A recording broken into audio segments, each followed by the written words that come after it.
Before we begin, I have a huge favor to ask. If you've been enjoying the conversations with the incredible guests, where we honestly talk about growth, change, and the becoming, I'd love you to subscribe to Your Next Step with Maddie Rasifiani on YouTube, Apple Podcasts, and Spotify. It's the simplest way to support the show so we can bring on more guests. And most importantly, make sure these conversations are reaching the people that need to hear it the most. All right, let's get into it. Welcome to the podcast. Thank you for having me. I love it. Just had a technical moment there for a minute, but why not? Oh, I'm so happy that you're here today because I connected with Vithyaa on Instagram and I saw her pop up on my feed and I was just like, oh, this person has really good energy. Like, I want to get to know more about this person. And just like looking into the stuff that you've done, I find you really, really inspiring. But for those that don't know you, how would you like describe yourself? Oh God, I'm terrible at this. Everyone's like, V, you're terrible at describing yourself because you're just, yeah. In short, well, we were talking about earlier about me being a mum. So I have a now 3-year-old. He turned 3 a couple of weeks ago. I also run a couple of businesses. So a forensics business because I'm a fire investigator. And it's the first female of colour owned business within the forensics industry that specialises in fire investigation in the world. And we recently just launched our own podcast, which is doing really well. We're interviewing a whole bunch of people from across the world, which is exciting. And so that's one of my businesses. And then I have an events business, which actually started my entrepreneurial journey like 7 years ago. And that is a good business. It was started in the way to make events affordable for everyone. And it just became bigger than Ben-Hur. And I diversified into another business that's now sold and what have you. And then I also run a program called Brown Boss Babes that now sits under another charity, which I founded this year because I wanted to future-proof the Brown Boss Babes program. But Brown Boss Babes is all about empowering South Asian women. And so we've got the largest community in Australia of South Asian women where we run programs across all cities except Adelaide and Darwin because I'm yet to find good people to help me run these programs. But now we also have like the Brown Brotherhood, which is the men's equivalent, and Rising Ranis, which is for girls between 12 and 18 to give them a bit of support during all those that fun, challenging and transformational time that is being a teenager. Yeah. Oh, I love that. Like, I didn't know the Rising Ranis. Like, I didn't know that one till today. So that's exciting. Yeah, I think it was. So I spoke at this gender equality conference at a Sydney private school. Yeah.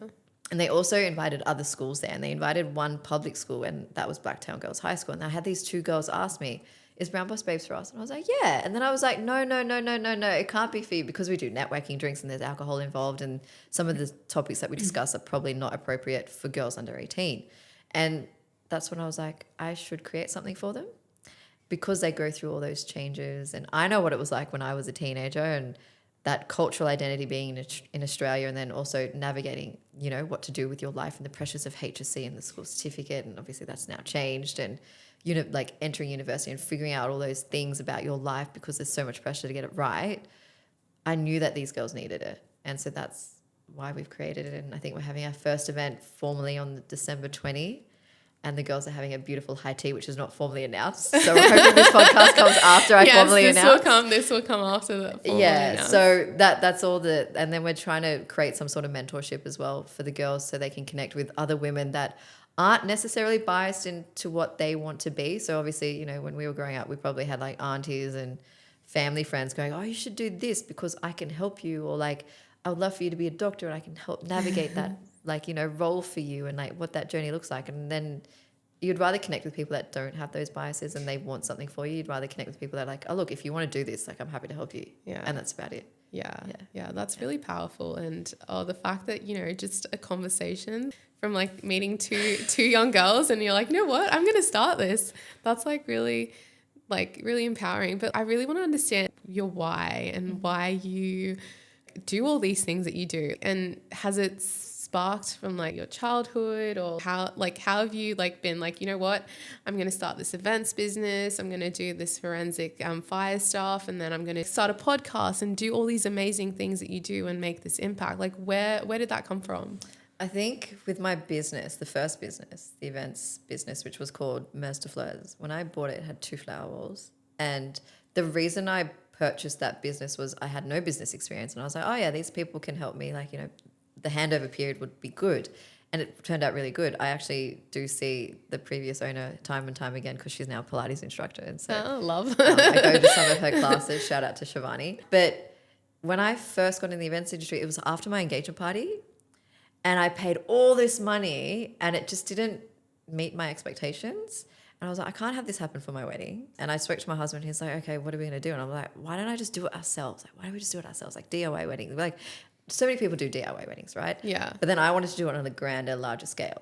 And I was like, let me get into the events industry. Let me figure out who's who. Let me figure out how to do certain things and connect with people and then also run this business. And then no business experience, that's what happened. Bought that business. And then, so I think in all of the things that I do, it's I'm solving a problem. Same thing with forensics. Like that just, like, I wouldn't say I fell into my lap. I was like looking for something to do in terms of my professional career. And this just happened to work out. Like I was pulling apart an IED as part of my forensic science program in the fire explosion subject, which they no longer offer at UTS, which I'm trying to get them to bring back.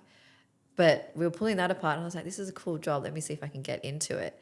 And then it just was so seamless. Sent out an email to 2 companies and then one responded, giving me an internship, and I worked for them for 10 years. And then I just started my own thing a little over a year ago.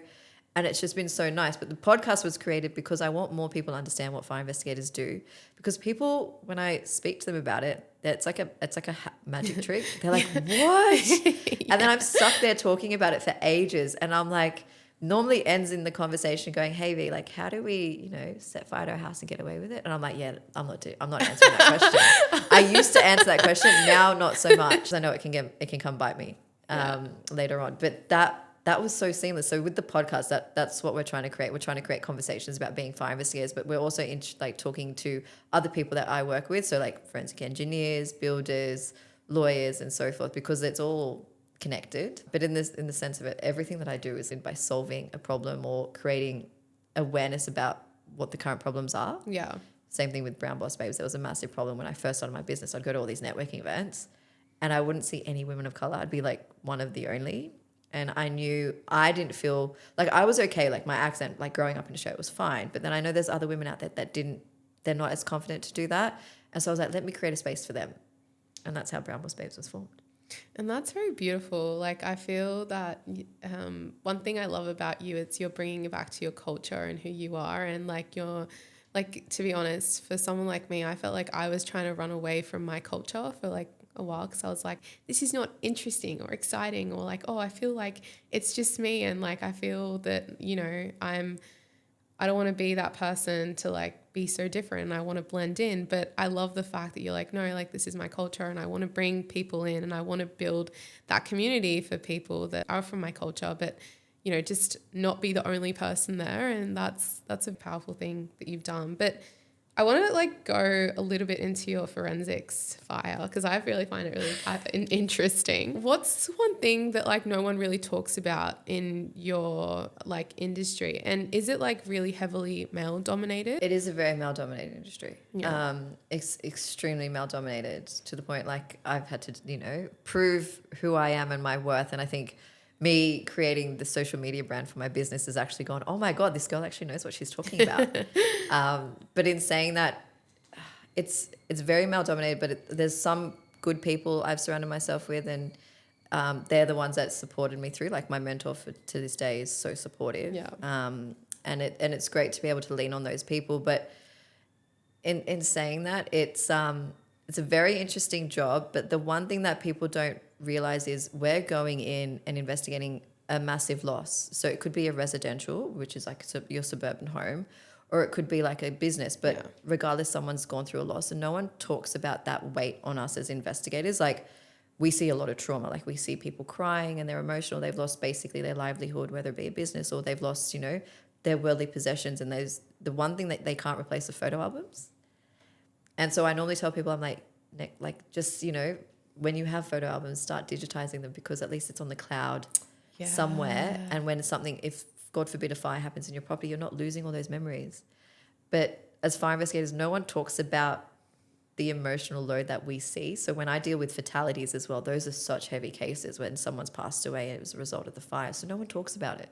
there's not much support. So then, that's why I'm grateful to, when I do see my psych, where we talk about these things, and she's like, how was it? And I just talked to her about the entire scene, and then I feel like, oh, it's a whole weight lifted off my shoulders, being able to talk to someone about it, because no one talks about it, because we all do. Our everyday job is dealing with someone's loss. Yeah.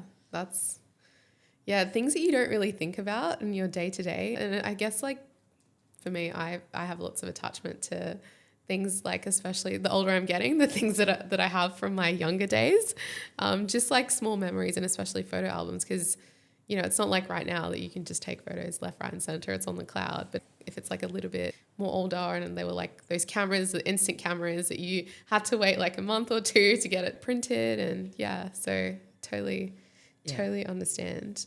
But I know you've been doing lots of things around entrepreneurship. You're doing all these businesses. As a listener wanting to start something new for themselves, and they're going through lots of self-doubt, what would you say to them? I think there's never going to be the right time to start. You're never going to have all the information that you're going to be comfortable with going, okay, I'm ready. I know everything that I need to do. I can start. There's never that moment. No, I don't know any entrepreneur that started like that ever. And I always say to people, you can learn as you go. You'll make mistakes, but you'll learn from those mistakes. And that's with anything in life, right? Like, you learn from your mistakes, and it will only continue to improve everything that you're doing. But I always say, if you can find someone that's doing something similar, reach out to them, have a cup of coffee with them, and just go, look, this is something I'm interested in. What's your advice? Or even just, it doesn't have to be someone that's doing something super similar. It can just be just another entrepreneur or another founder, and just go, look, hey, would really love your advice, because I'm a little bit stuck on getting started. And all they will say is it's a confidence thing. And it is a confidence thing. It's, you have to believe in yourself. There's no point starting a business, because if you can't believe in yourself, how can you expect people to come in and use you as either a product or a service-based business? Like, unless you've got the confidence in yourself. Do you know what I mean? Yeah. And how do you think like someone can build up their confidence? Because I guess like, I totally agree with what you say. At the end of the day, I would go to someone who believes in themselves and can offer their product or service or whatever. But for someone who's struggling to see their worth and their confidence, have you had moments that you've had to overcome these things? I have, and I literally just faked it. I think when I've had my most serious points of doubt, I've literally just gone, no one else knows that I'm feeling like this unless I tell them. So they're not going to know. And so that's how I've done it. But I've always been a little bit confident in myself, and I've always bounced ideas of, my people in my life. Like, my husband is one of my biggest supporters, and it's great to be able to do that. But then he also brings me back to earth. But for those that don't have the confidence, lean on those people that support you, that will champion you, because we all have those. And if you don't have them, then start building a collective. Like, that's why Brown Boss Babes exists. And that's why we've got the Brown Brotherhood. So you're building a collective of people that just want you to shine, and they don't get anything in return.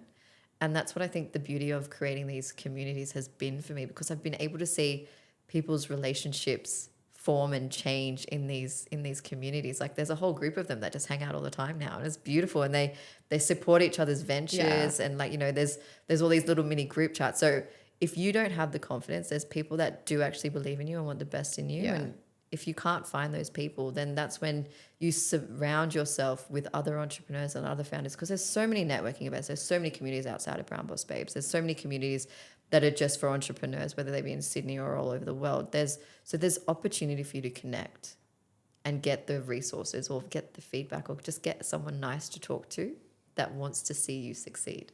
Yeah, and I think the important part, is like getting yourself out there, just one small step at a time. And it can be daunting, especially when you join a new community or something. You're like, oh, all these people know each other, and I don't know all these people, so I'm going to run away. And like, but I think leaning into it and, slowly connecting with people, that's like really, really important. I was going to say social anxiety is a big thing, especially coming out of COVID. We still see it. And I always remind people when we host events, like, you're not the only one coming alone.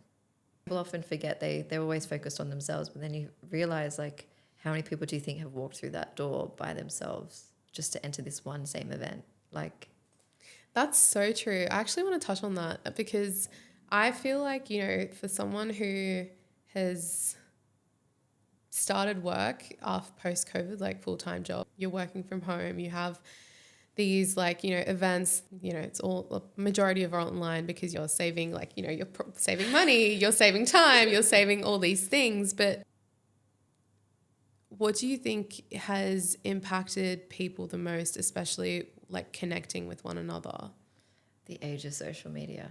I think, yes, we're able to connect through, social media apps and so forth, but we've lost that interconnectedness in person, and people are struggling to meet people in real life. Like all these dating apps as well. Like, I don't know anyone that's met anyone in person and they've had a really great relationship and been married or what have you from real person interaction in the longest time. Everyone's like, oh, I met my husband or my partner on like so-and-so app, like Tinder, Hinge, what have you. Yeah. But I think that's social media is a great tool. Don't get me wrong. It's a great tool to connect with people, especially when you do have social anxiety and you can reach out to people going, hey, like, I'd love to catch up for coffee. I love what you're doing. Like same what we did, right? Yeah. But I also I'm wary of, the in-person interaction is worth a lot more to me.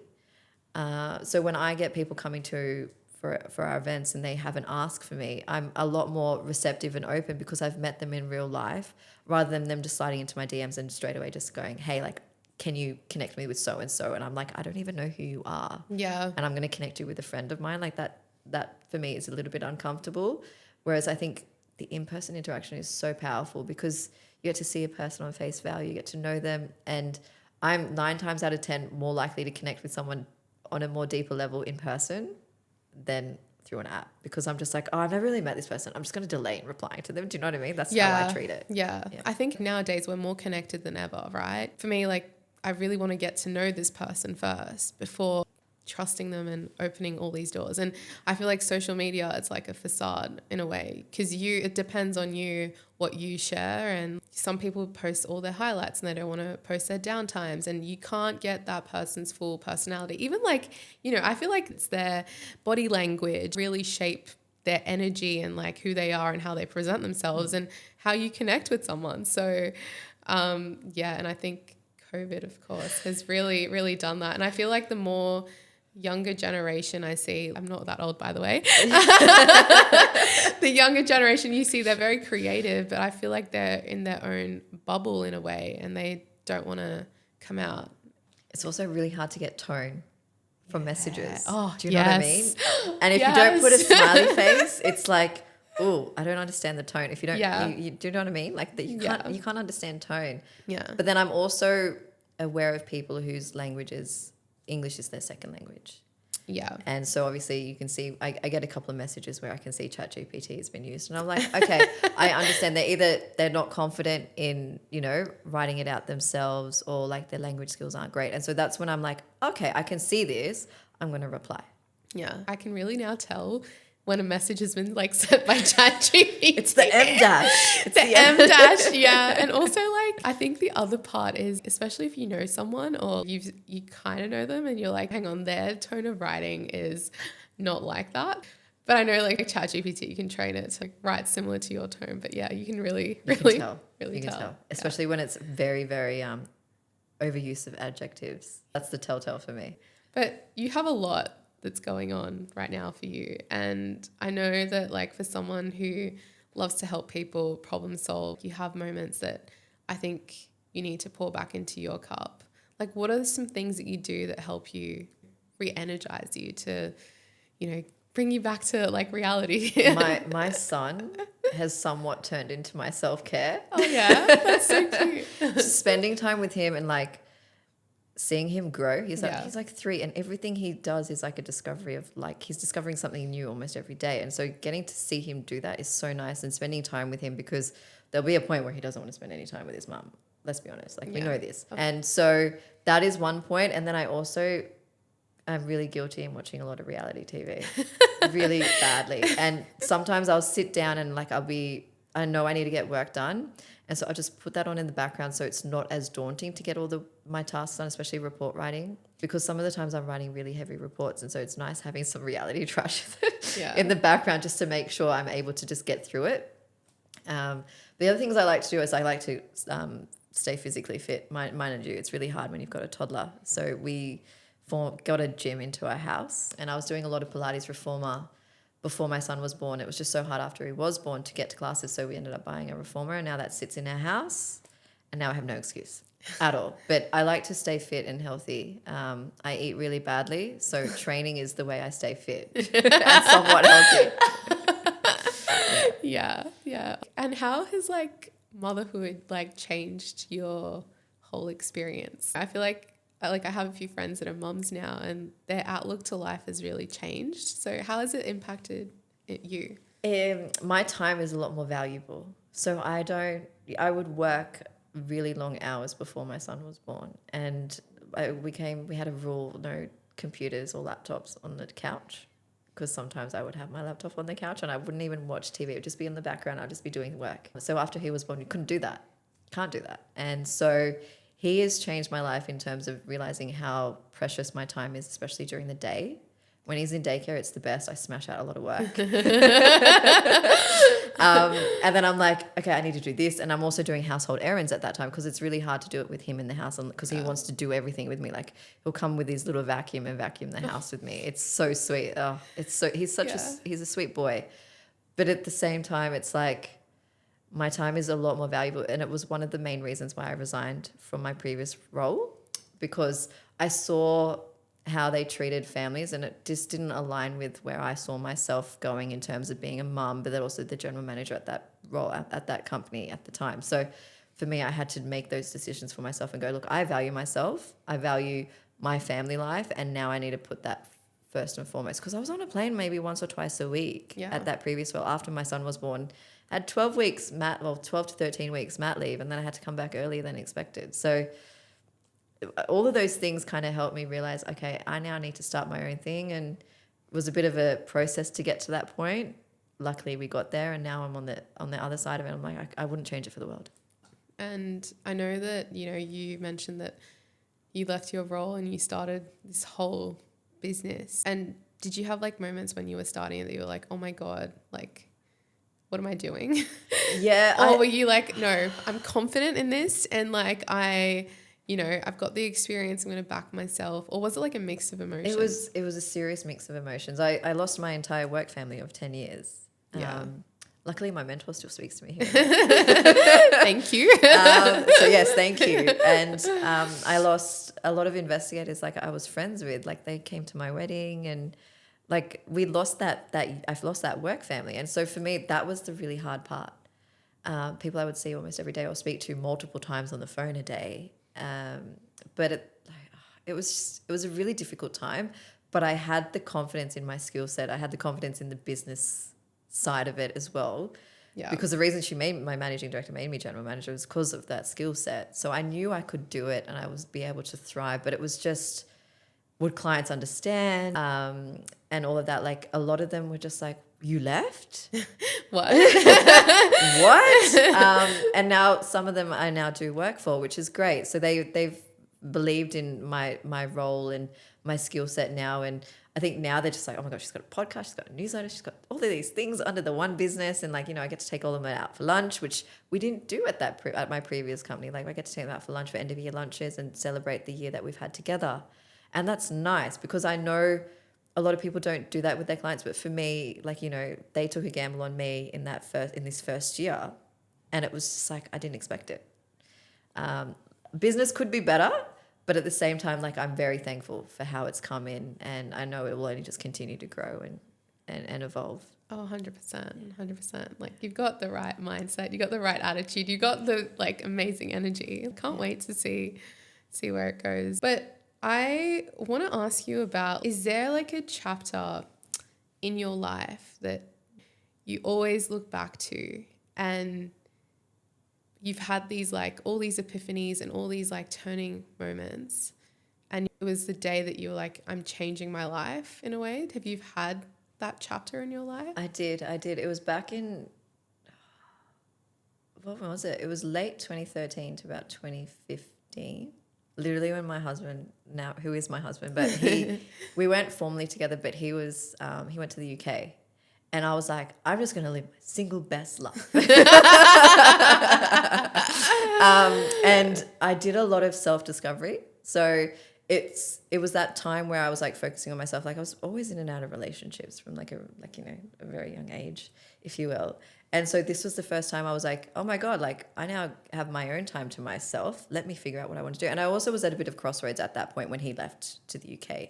And I wanted to figure out what I wanted to do. So then I was like working in a pharmacy because I was going to do pharmacy. And I was like, this is so boring. Yeah. And so that period ended. And so then I ended up enrolling at all these different, like I ended up looking at university degrees to do. And there was one forensic science.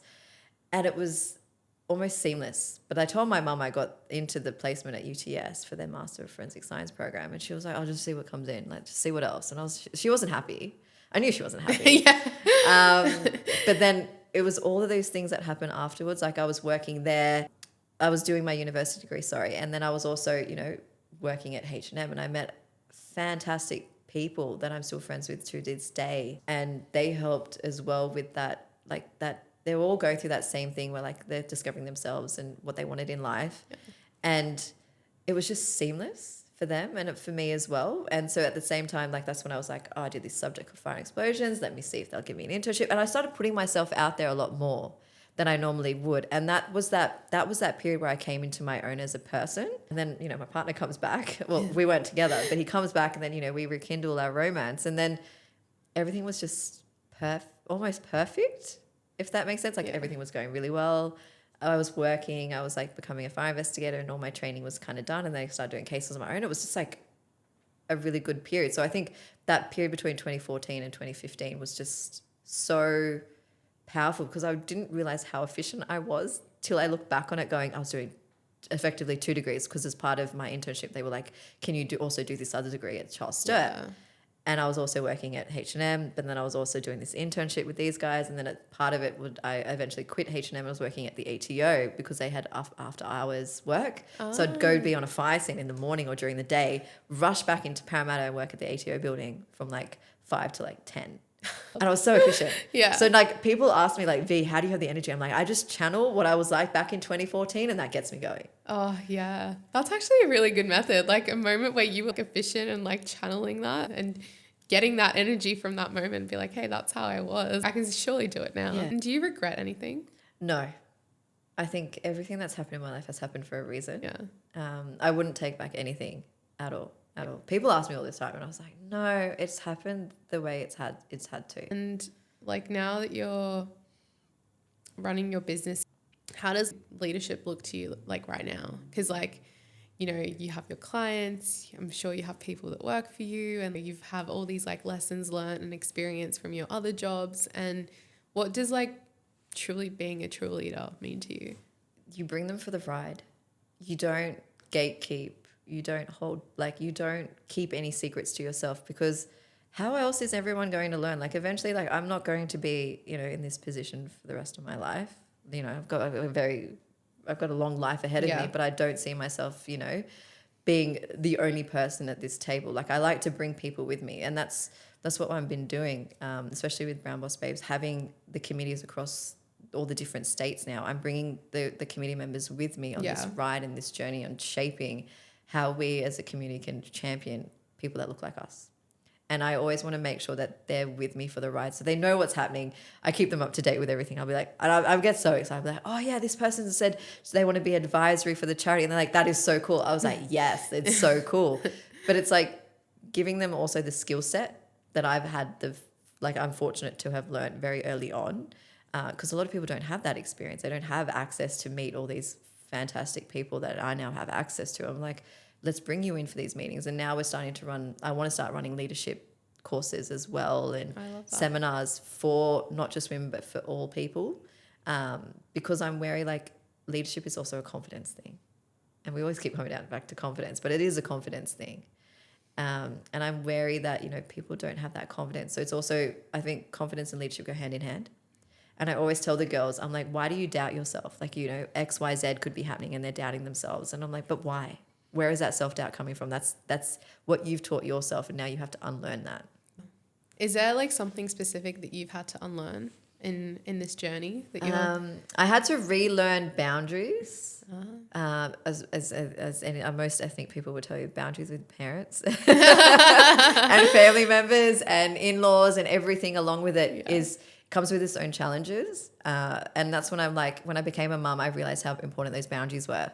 So I set them now, and now I still because I had them in friendships. Yeah. People were like, V, you don't really let me in. And I was like, yeah, I keep everything. I'm like I'll let you in like stages. Like to this day, I think one of my friends, I think we've been friends since we were 19, and she's like, I really it's been really hard to like get anything out of you. And but then when she sees those glimmers, it's like, okay, like this is why I love her as a friend, because I'm very closeted and like I want to keep myself very private because of everything that I've gone through as a child and all that childhood trauma. Yeah. We won't get into that. Yeah. But not today. That's when I'm just like, yeah, like I'm very like closed off for a reason. But then I do allow people in, and that's when I'm like, I'll give you certain access to me, and that's when you'll learn a little bit about me. But you don't really need to learn about me. You just need to learn how to be confident in your own self, if that makes sense. Yeah, that makes sense. And I feel like that's a really important like lesson, because for someone like me, I struggle to always put boundaries, because like I want to give everyone the world. And it's the point of when you give people like different layers and they unlock those layers and you allow them to unlock those layers, you actually build a certain trust. Whereas like if everything's open out in the air, and I feel like there's a different sense of appreciation when things go in stages. And it's just you're gaining trust as you go. My brother-in-law taught me something. He was like, it's like you have your castle, and in the castle you've got all these levels and what have you, and like you're at the top, and then all these people just want to like I have friends and they want to race to the top. I'm like, no, like let's just chill out. Come on, man, let's just chill out. And they want to race to the top, but then you keep them at certain levels based on how comfortable and the trust and the trust that you're building evolves with them. Were there moments that you've had to say goodbye to certain like relationships, friendships? Like how has that affect you in that moment? I think you notice it at every life transition. Like you get engaged, you get married, you have a kid. So I started to see people disappear after each of those stages. Those are the major stages. And then I started the community, and people were like, oh, V, are your friends actually here? And they're like, very rarely do my friends actually attend. And I think that's a great thing. But it's not to say I'm not friends with them. I just now have different circles. But the people that I've lost along the way, they've been lost for a reason. Do you know what I mean? They don't add value. They clearly don't see value in me, because there would be a lot of friendships when I was, especially in my early 20s to late 20s, actually for my entire 20s. There was a lot of the people I was hanging out with that were just there for a good time, if that makes sense. And like you would be like, I'd be the one organizing the catch-ups. I'd be the one reaching out, or like, I'd be like, hey, let's go out for a drink. And I'd be the one organizing. It would never be on the other end. And so that's when I realized I needed to now look at, who these people are and if they add value. And there was one friend in particular, I literally said to her after having my son, I was like, I only see you like once a year. And like we were really close at one stage, and I literally said to her, I'm like, it's not that I don't value you, I just want you to be aware that we've only seen each other once this year, and it's really bad. You're not even that far from me. Yeah. Like there's no excuse. And so I send messages here and there just checking in and what have you, but that's about it. Like time is valuable. Like there's a lot that I do, and I'd rather make time for people that value time, spending time with me. Yeah. And I think that's really important, because, that way you're filling each other's cups as well. Like I don't think anything in life is one-sided. Even like, the good energy you put out there in the world, it comes back to you in a way, right? So I think it's really important that you connect with people that actually get you, that, that want to help you grow. And likewise, the other way, because like if it's one-sided, then you feel drained and you're like, what? Like, why am I doing this? And yeah, and I guess through different seasons, people come and go. Exactly. Yeah. But I'm really curious to know, is there a day that you think will come that you're going to be like, oh, I think I've done everything, that's enough? Like, I'm just going to chill, sit back, enjoy my life? I don't know. It's not the first time someone's asked me, and there's a reason why it's not the first time someone's asked me. I actually don't know. I think it's the entrepreneur in me. I will always see problems. Like there's all these notes on my phone of business ideas and like problems I want to solve, and I just don't have the time to do it. But can you imagine if I had the time? I would just, yeah. So I don't think that ever, I don't think there'd ever be a time, unless like Like even on holidays, I do struggle to switch off.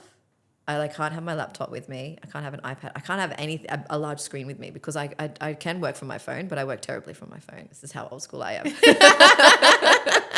Like I can still send emails, but it takes me a little bit longer. I'm like, I need to get the grammar right. But no, it's, even holidays, I struggle to switch off. And I always tell people, I'm like, I need at least 2 to 3 weeks. Yeah. 3 weeks if I'm really lucky. It means everything has to be put away. Even the work phones have to be put away. I think I'll just always keep going. I get bored otherwise. What am I going to do? Like, I have fire investigator friends and they've retired. This is how old my industry is. I have fire investigators and they've retired, but they end up coming back because they get bored. There's only so much golf that they can play. There's so much that you can do in like your free time, and then you're just like, hang on, I have so much to do with my life and so much more impact to make. So. I also say, like, when you stop using your mind, it stops working, and then we go down that, dementia route. And I've seen that happen with family members as well. And it's not pretty. It's not nice. So I think in all honesty, I think it's better to keep active and do good with that time. Yeah. And do things that you want to do and live that authentic life to yourself. Yeah. Yeah. So what's your next step? Oh, I don't know. We just had the podcast go out. So I don't actually know. That podcast was like, it wasn't even... It was, I like to say it was purposeful, like it was intended. Yeah. But it was only intended after someone suggested it to me. Because they saw, like, so my social media brand for my forensics business is called What the Fire, as in WTF. And I love it, by the way. it tracks really well. Like, it makes people laugh. It gives a bit of humor to what we do. But that was just someone like, oh yeah, you should do a podcast. I was like, in my head, I'm like, everyone has a there's a lot of podcasts out there, but there's not one on fire investigation. Like, there's a couple in fire investigation, but not one that captures everything.